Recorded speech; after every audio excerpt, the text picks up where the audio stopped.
My girlfriend said, "I need you to propose by next month or I'm leaving. All my friends are engaged."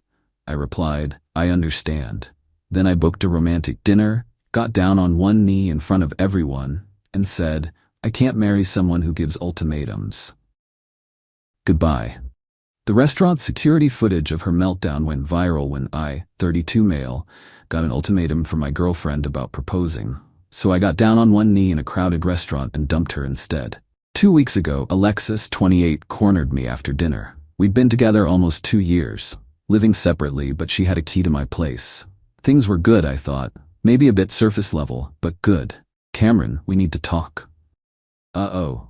She sat me down, pulled out her phone, started scrolling through Instagram. "Look at this. Brianna got engaged last month. Nicole's ring is 3 carats. Even Stephanie has a date set. Okay? All my friends are getting engaged or married. I'm the only one left. Alexis, we're not in a race." Her jaw tightened. "I need you to propose by next month. Seriously, I'm 28. I'm not getting any younger. If you can't commit, I need to find someone who will." Just like that. No discussion about our relationship, our future plans, what we both wanted. Just an ultimatum with a deadline. "You're giving me an ultimatum about marriage?" "I'm being realistic. I want to be engaged by the end of spring. That gives you 4 weeks. If you can't do that, then we're clearly not on the same page and I need to move on." "What if I'm not ready?" She shrugged. "Then I guess you'll be single." The coldness in her voice, like I was a vending machine that wouldn't take her dollar. "I need to think about this." "There's nothing to think about. You either love me enough to marry me or you don't. 4 weeks, Cameron. That's more than fair." She left that night. I sat on my couch for maybe 2 hours, just processing. Here's the thing. I'd been planning to propose. Had looked at rings 3 months ago. Was thinking maybe summer, do something nice, meaningful. Not because of pressure or deadlines, but because I loved her. Past tense noted. The ultimatum changed everything. Suddenly it wasn't about us. It wasn't about love or partnership. It was about her timeline, her friends, her social status. I spent the next 3 days thinking. Noticed things I'd ignored before. How she'd tag me in posts about relationship goals, but never asked about my actual goals. How she'd plan our weekends around which restaurants were most Instagram-worthy. How she talked about when we're married like it was inevitable, like I was an accessory to her life plan. Found texts on her phone. She left it unlocked at my place. Group chat with Brianna and Nicole. OMG, did he propose yet? Not yet. Gave him the deadline. He better not mess this up. I already told my mom we'll probably do a fall wedding. What if he says no? He won't.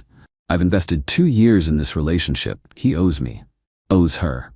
Like I was a debt to be collected. That's when I made my decision. Called Alessio's, the nicest restaurant in town. Reserved their semi-private dining area for Friday night. Costs about $200 just for the reservation, plus whatever we'd order. Had them arrange for roses, candles, the works. Told them I had a special announcement planned. Alexis texted me Wednesday. "Have you thought about what we discussed?" "Yeah, let's have dinner Friday. Alessio's, 7 p.m. Dress nice." Her OMG, really? Really. She called immediately. "Cameron, are you serious? Is this what I think it is?" "Guess you'll find out Friday. I love you so much, I need to call Brianna." Hung up before I could respond. Didn't even ask if I loved her back. Friday came. I wore my best suit. Met her at the restaurant. She looked stunning. Makeup perfect, hair done professionally, wearing the dress I'd bought her for her birthday. "You look beautiful," I said honestly. "Thanks. I may have gotten my nails done this morning, just in case." She wiggled her left hand at me, grinning. We got seated in the semi-private area. It's basically a fancy corner of the restaurant, slightly elevated, with sheer curtains for privacy. Translation: everyone in the main dining room can still see you, but it feels special. Perfect. Dinner was nice.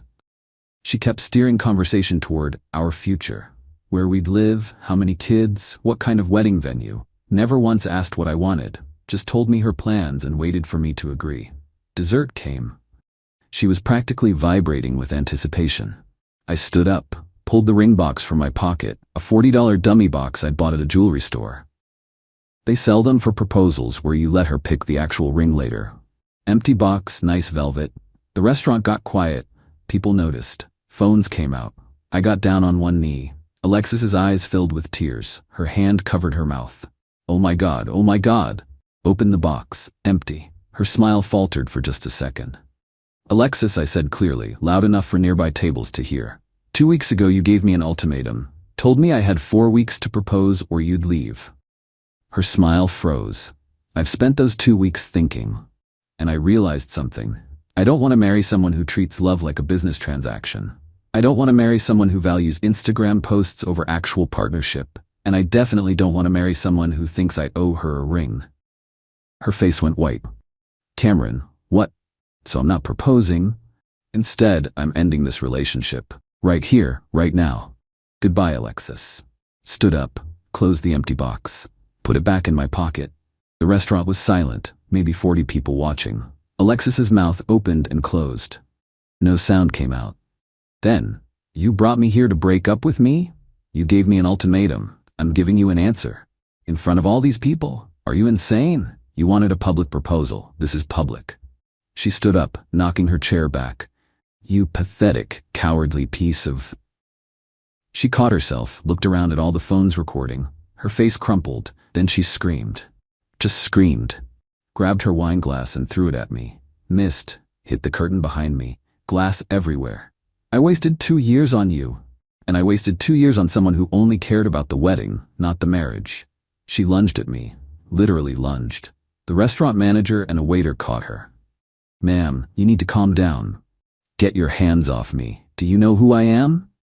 That's when the real meltdown started. She tried to flip the table, screaming about what a horrible person I was, how I led her on, how I ruined her life. Security came, escorted her out while she was still yelling. I sat back down, finished my dessert while everyone stared, paid the bill, $300 total, plus a $100 tip for the staff who had to deal with that. Left through the back entrance.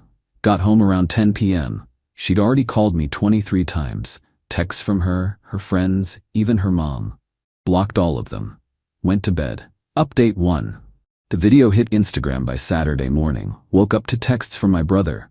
Dude, you're on TikTok.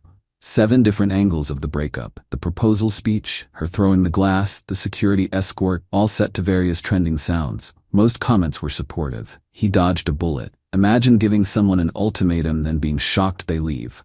The empty ring box is legendary. But Alexis's friends? Different story. Brianna posted a long rant. This man publicly humiliated my best friend. Led her on for 2 years just to embarrass her in front of strangers. He's abusive and cruel. Manipulation, toxic men. Nicole shared it. Alexis deserves so much better. She gave him everything and he destroyed her for views. Disgusting. Alexis herself posted, I've never been so heartbroken. The man I loved, who I thought was going to propose, instead chose to humiliate me in the worst way possible. I'm devastated. Please respect my privacy during this difficult time. The irony of asking for privacy while posting about it publicly. Sunday afternoon, Diane, Alexis's mom, showed up at my apartment. Knocked on my door. Cameron, we need to talk. No thanks. You humiliated my daughter. She gave me an ultimatum, I responded. She loved you. She was planning your future together. She was planning her future. I was just the guy who was supposed to fund it and look good in photos. That's not true. You're twisting things. Diane, I have her text messages. She told her friends I owed her a proposal. That's not love. That's entitlement. Those were taken out of context. Context where they sound better? I'd love to hear it. She sputtered. You're going to regret this. Alexis has a lawyer looking into this. Into what? Breaking up with someone? Pretty sure that's legal. Emotional distress. Public humiliation. She has witnesses. Cool. Those same witnesses filmed her throwing a glass at me and trying to flip a table. Tell her lawyer I said hi. She left still fuming. Monday, got a call from Alessio's. The manager, Tony? Mr. Hayes? This is Tony from Alessio's. We need to discuss Friday night. My stomach dropped. Is there a problem? Actually, no. I wanted to call personally. Your situation has brought us a lot of attention.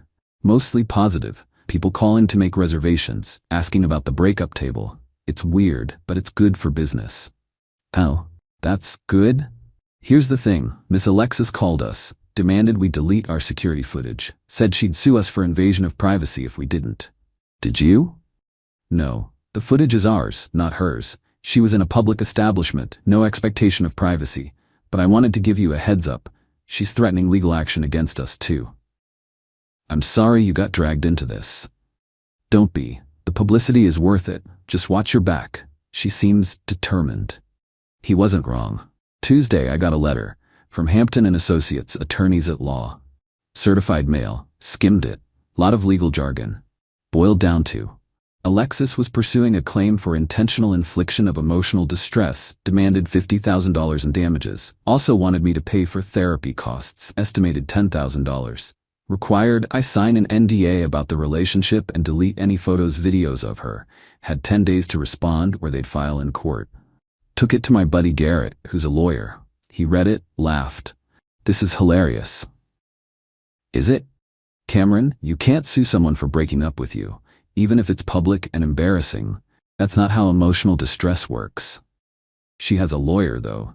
A lawyer who took her money to write a scary letter. Notice it doesn't actually threaten a specific lawsuit, just vague damages and claims.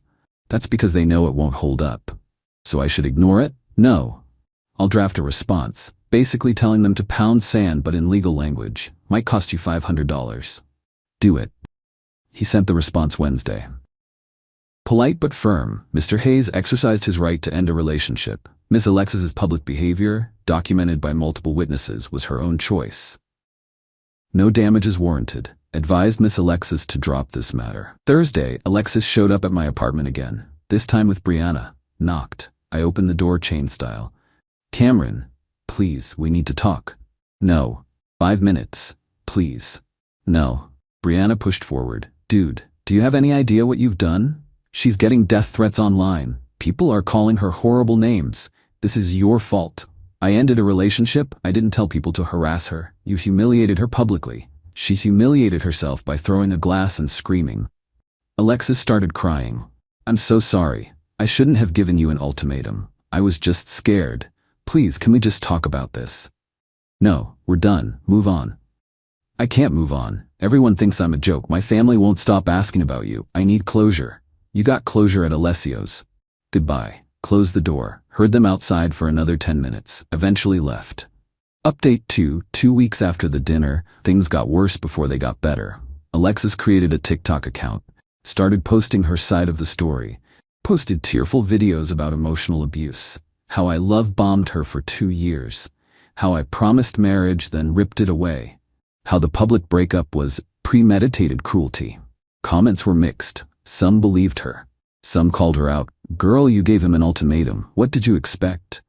She posted screenshots of our text conversations. Carefully edited. Made it look like I'd been planning to propose, then backed out last minute to hurt her. Problem was, she didn't show the full conversations. Just snippets that supported her narrative. So I made my own TikTok. First and only video. Posted the full screenshots, including her text to her friends about me owing her. About her already planning the wedding before I'd even considered proposing. About her telling friends she'd invested 2 years and wasn't leaving empty-handed. Also posted the timeline, her ultimatum, date-stamped text. Her immediate excited reaction when I mentioned dinner at Alessio's, date-stamped. Her assumptions about the proposal, date-stamped. Caption, here's the full context, decide for yourself. That video got 600K views in 48 hours. The tide shifted. Comments on her videos turned hostile. Why'd you leave out the texts about owing you? Sounds like you wanted a wedding, not a marriage. Ultimatums are manipulation. She deleted her account within a day. But she wasn't done. Friday afternoon, 3 weeks post-breakup, I got home from work to find my car keyed. Deep scratches down both sides. Spray paint on the hood. Liar. Checked my apartment building's parking cameras. Clear footage of Alexis wearing sunglasses and a hood, keying my car at 2 p.m. Filed a police report. Estimated damages, $3,200. Called Garrett. She vandalized my car. You have proof? Security footage. File a report. Press charges. She's spiraling. Did both. Cops took the report seriously since I had clear video evidence. Said they'd contact her for questioning. That evening, Diane called from Alexis's phone. Cameron, please drop the charges. No. She made a mistake. She's going through something. She committed a crime. That has consequences. Do you want to ruin her life? She could have a record. She keyed my car. she can face the legal consequences. This is because she gave you an ultimatum? You're really that vindictive? This is because she destroyed my property. Different issue. Please, I'm begging you. She's my daughter. She's not thinking clearly. She needs help, not a criminal record. Then get her help, therapy, whatever. But I'm not dropping the charges. She hung up. Saturday, Alexis's lawyer sent another letter, this time threatening to countersue me for defamation over my TikTok video. Garrett laughed again. Truth is an absolute defense against defamation. You posted her own words. There's no case. Are they just hoping I'll settle? Yes, they're trying to scare you into paying her to go away. Not happening. Good. I'll respond again. Monday, I got a call from the police. Alexis had been charged with criminal mischief. Court date set for 6 weeks out. She could either pay restitution and do community service or go to trial. Tuesday, the insurance company processed my claim. My deductible was $500, but they were going after Alexis for the full repair cost. They don't play around with documented vandalism. Wednesday, Brianna sent me a DM on Instagram. You're a monster. Alexis is falling apart. She lost her job because of the viral videos.